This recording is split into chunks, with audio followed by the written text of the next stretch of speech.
Para pemirsa, ketemu lagi dengan Suyanto.id, channel untuk berbagi pengetahuan dan belajar sepanjang hayat.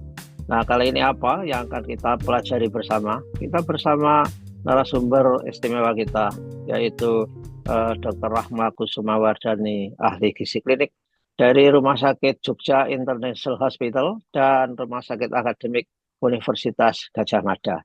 Jangan lupa klik subscribe dan share kepada sanak saudara supaya konten kesehatan ini lebih banyak manfaatnya untuk saudara-saudara kita. Dan tentu saja kalau Facebook ini, YouTube ini sampai ke gadget saudara, ini berkat editor channel kita, Mas Heri Teguh Wiono. Dan apa temanya? Tema kita adalah berbicara kolesterol, yang itu sangat ditakuti orang. Selalu saja berdiskusi, kolesterol saya berapa, kolesterol saya berapa. Sebelum makan durian, bahkan minum obat supaya anti kolesterol, ada-ada saja. Nah, apa sebenarnya kolesterol itu dan bagaimana cara mengkondisikan diet Anda? Nah, kita akan berdiskusi dengan Dr. Rahma Kusumawardhani. Assalamualaikum warahmatullahi wabarakatuh, Dok. Waalaikumsalam warahmatullahi wabarakatuh, Prof. Ya, sehat-sehat, Dok, ya. Ya, Alhamdulillah, Prof. ya, kita setelah habis hari raya, insya Allah kembali ke normal. Nah, Oke, gimana, Prof. Dok, kolesterol? Iya, Kolesterol Prof. selalu, saya juga concern kolesterol, selalu saya ukur sendiri. Mm-mm. Tapi kabarnya apa thresholdnya itu 200, teman. Saya 200, nggih. ya saya walaupun sudah dekat-dekat kan masih di bawah threshold. Gimana? Harus mengkondisikan pada kolesterol ini, Dok.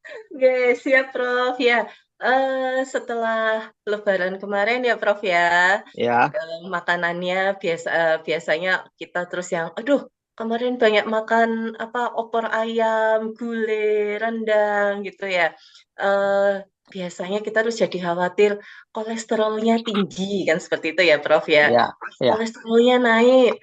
Aduh, habis makan ini badannya rasanya cekut-cekut, linu-linu gitu kan, nggak hmm, enak gitu biasanya kan seperti itu, ya, Prof. Nggih.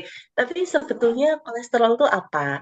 Jadi kolesterol itu merupakan salah satu jenis dari lemak ya. Dan sebetulnya kolesterol itu secara alami memang dibentuk oleh tubuh kita, Prof. Jadi hmm, tidak 100% murni dari makanan, tapi sebetulnya 80% itu dibentuk oleh tubuh kita, dibentuk oleh hati kita gitu ya, Prof ya. ya, Nah, jadi yang berasal dari makanan itu hanya 20%. Sehingga seseorang yang memang mengalami kolesterol tinggi, artinya dia berarti konsumsi makanan yang mengandung kolesterolnya itu memang sangat luar biasa seperti itu, hmm, Prof. Tapi ketika makan makanan yang walaupun mengandung kolesterol, tapi masih dalam kadar yang normal, masih dalam batas maksimalnya lah ya, batas wajarnya itu sebetulnya tidak apa-apa. Sebetulnya kolesterol ini tidak selalu jahat ya, Prof ya. ya, Sehingga kalau dari Kemenkes sendiri tidak pernah menganjurkan kolesterol harus nol gitu, tidak. Hanya diminta ketika dilakukan pemeriksaan lab harapannya di bawah 200 kan begitu ya, Prof ya, yang normalnya. Kalau range kolesterol kita antara 200 sampai 240 itu sudah masuk agak tinggi. Ketika hmm, lebih dari 240 itu berarti sudah tinggi. Nah, sebetulnya fungsi kolesterol itu apa? Kolesterol ternyata berfungsi yang utama adalah untuk pembentukan sel-sel baru di dalam tubuh kita, Prof. oke, Bagaimana caranya? Ya, mungkin pemirsa sudah pernah mendengar istilahnya HDL dan LDL ya, Prof ya. ya, LDL ya, itu yang kolesterol jahat istilahnya kita, kalau HDL itu kolesterol baik. Nah, ternyata yang si jahat ini pun dia punya peran, Prof.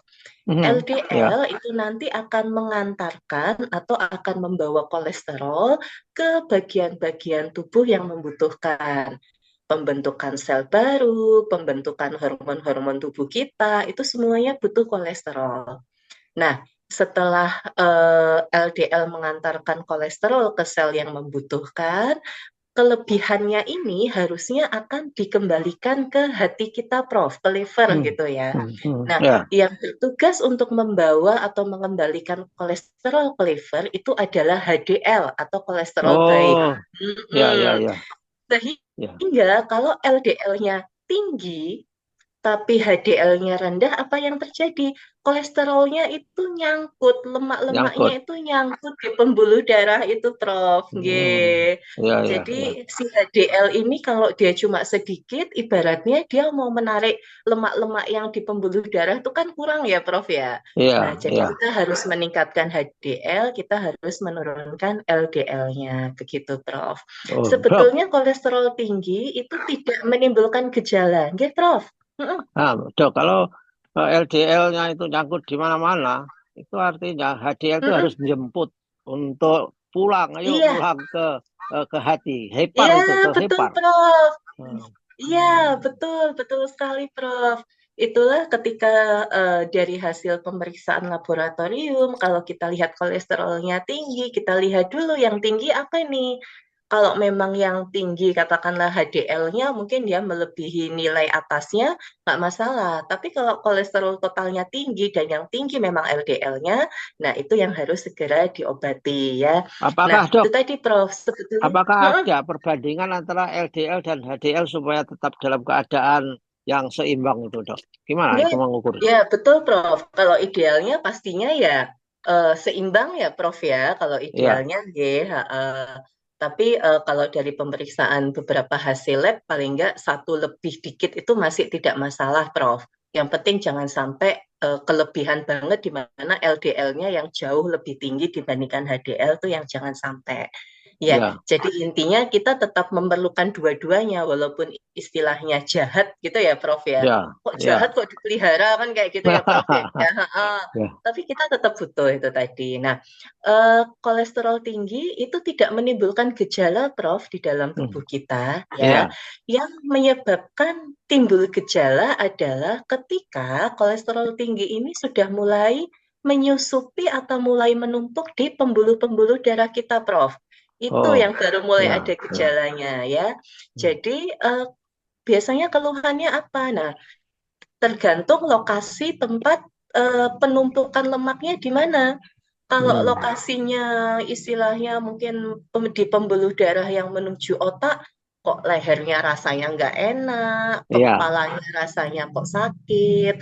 Kalau pembuluh darah yang menuju jantung, aduh kok bagian dada rasanya nggak nyaman misalnya.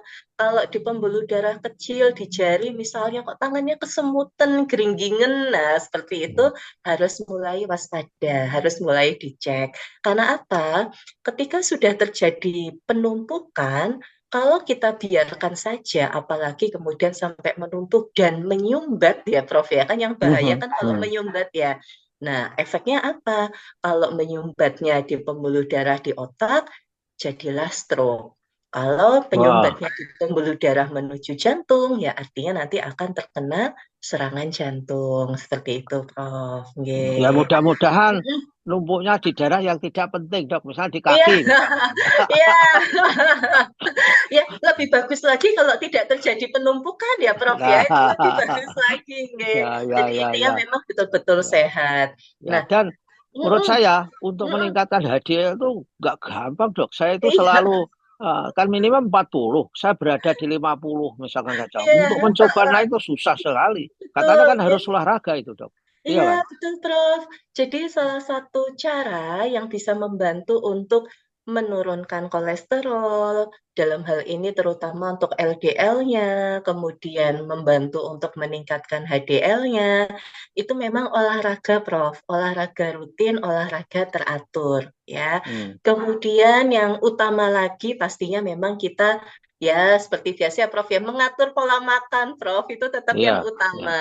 Kita kolesterolnya tinggi, kita apa namanya berobat, minum obat. Tapi kalau kita tidak menjaga pola makan, ibaratnya minum obat tapi makannya masih yang makanan yang tinggi kolesterol, ya sama aja ya Prof ya. Hmm. Dua-duanya harus jalan. Tiga sama olahraga. Hmm. Minum obat, jaga pola makan, dan olahraga rutin.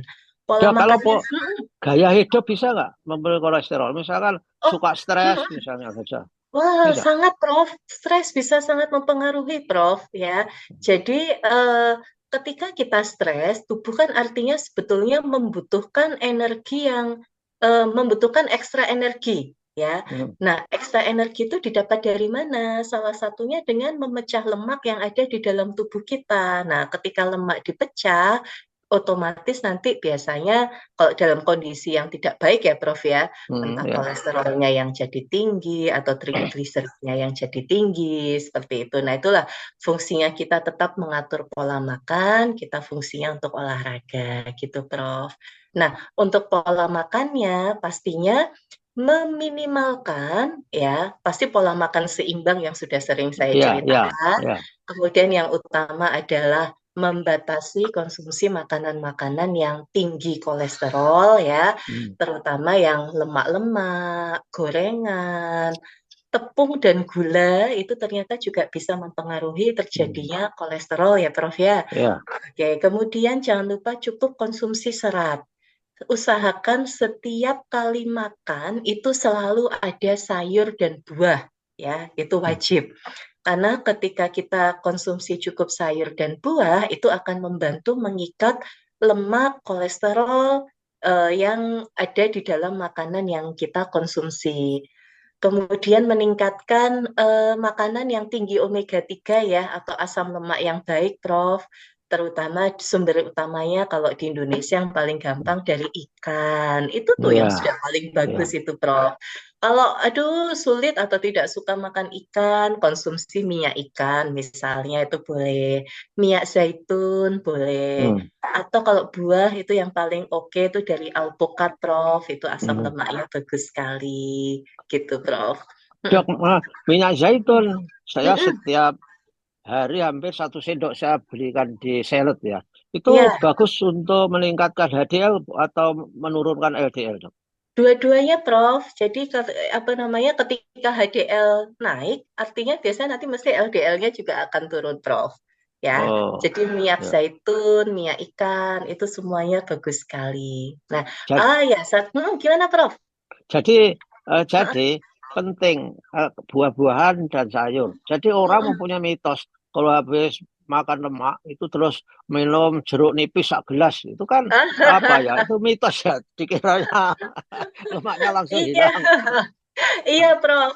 Nggih, jadi sebetulnya kalau di luar masalah makanan yang berlemak dan jeruk gitu ya, Prof ya. Sebetulnya kalau kaitannya dengan penghambatan lemak mungkin enggak. Tapi ketika kita setelah makan tidak minum teh sebetulnya ya, Prof ya, entah itu Ya, minum ya. air jeruk atau minum air putih, itu memang lebih bagus, Prof. Karena eh, apa namanya jeruk atau kandungan vitamin C yang ada di dalamnya ya Prof ya, itu akan membantu meningkatkan penyerapan beberapa vitamin dan mineral yang ada di dalam makanan protein hewani Prof. Oh, Sementara, nah, biasa kan yang makanan protein hewani daging seperti itu kan yang disinyalir tinggi kolesterol, tinggi lemak gitu ya Prof ya. ya. Nah, kalau kita tetap butuh zat-zat penting yang ada di dalamnya, mineral yang ada di dalamnya.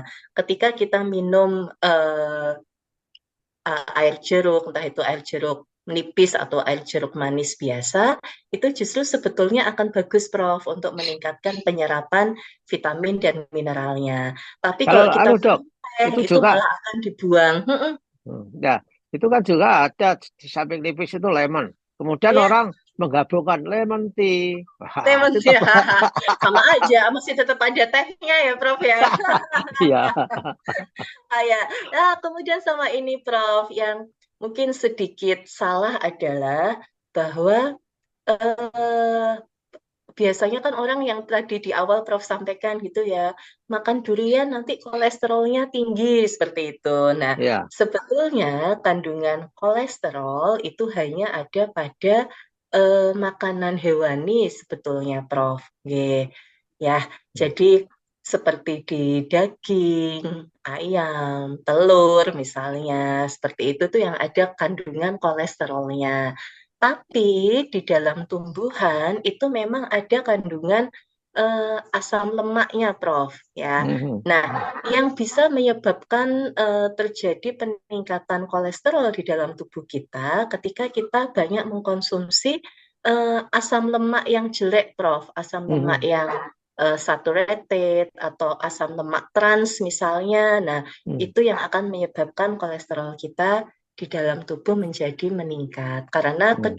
kedua jenis lemak itu yang menjadi sumber dibentuknya kolesterol di dalam tubuh kita. Nah, Mhm. jadi jangan takut makan durian karena kolesterolnya tinggi. Ya, Sebetulnya seperti itu, ya, tapi tetap tidak berlebihan ya, Prof ya. ya, ya, ya. Mm. Saran ini yang saya tunggu-tunggu untuk didengar, Dok. Oh Durian ya itu. siap, tetap boleh makan durian itu ya, Prof ya. Ya, tak boleh. Tapi jangan Iya, banyak-banyak. betul. Karena Nah, prinsipnya nah, Dok, semuanya itu yang penting kalau cukup. Oke. ya, Dok, kalau misalkan saja kolesterol, kemudian kita tuh makan sayur, makanan serat itu apakah harus fisiknya itu terlihat serat? Saya Saya melihat bahwa minuman itu juga ada seratnya tinggi gitu. Apa benar? Benar, Dok?